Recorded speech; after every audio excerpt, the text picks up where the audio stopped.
In this video, I want to show you how to add error bars to your graph. So select your graph, go up to Chart Design, over here to Add Chart Element, down to Error Bars, and then down to More Error Bar Options, which brings up this panel on the right-hand side here.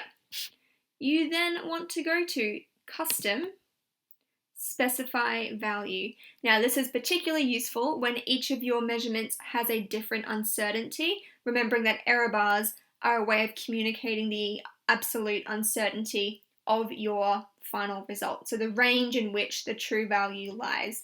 And we can see that here for each average there is a different uncertainty. So when you have different uncertainties per value, you want Custom, Specify Value. Brings up this little box here.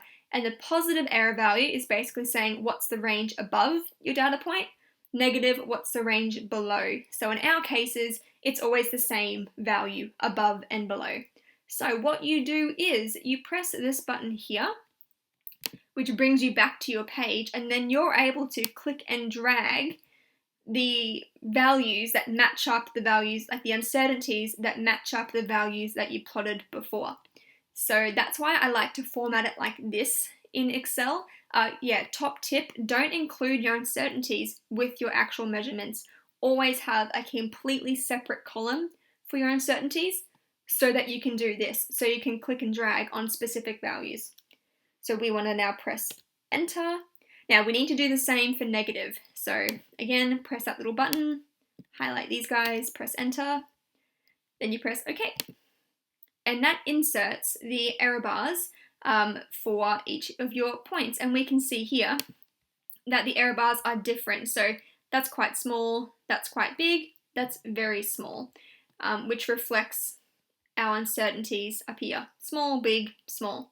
Now, there is also, Excel sometimes will default to give you horizontal bars as well.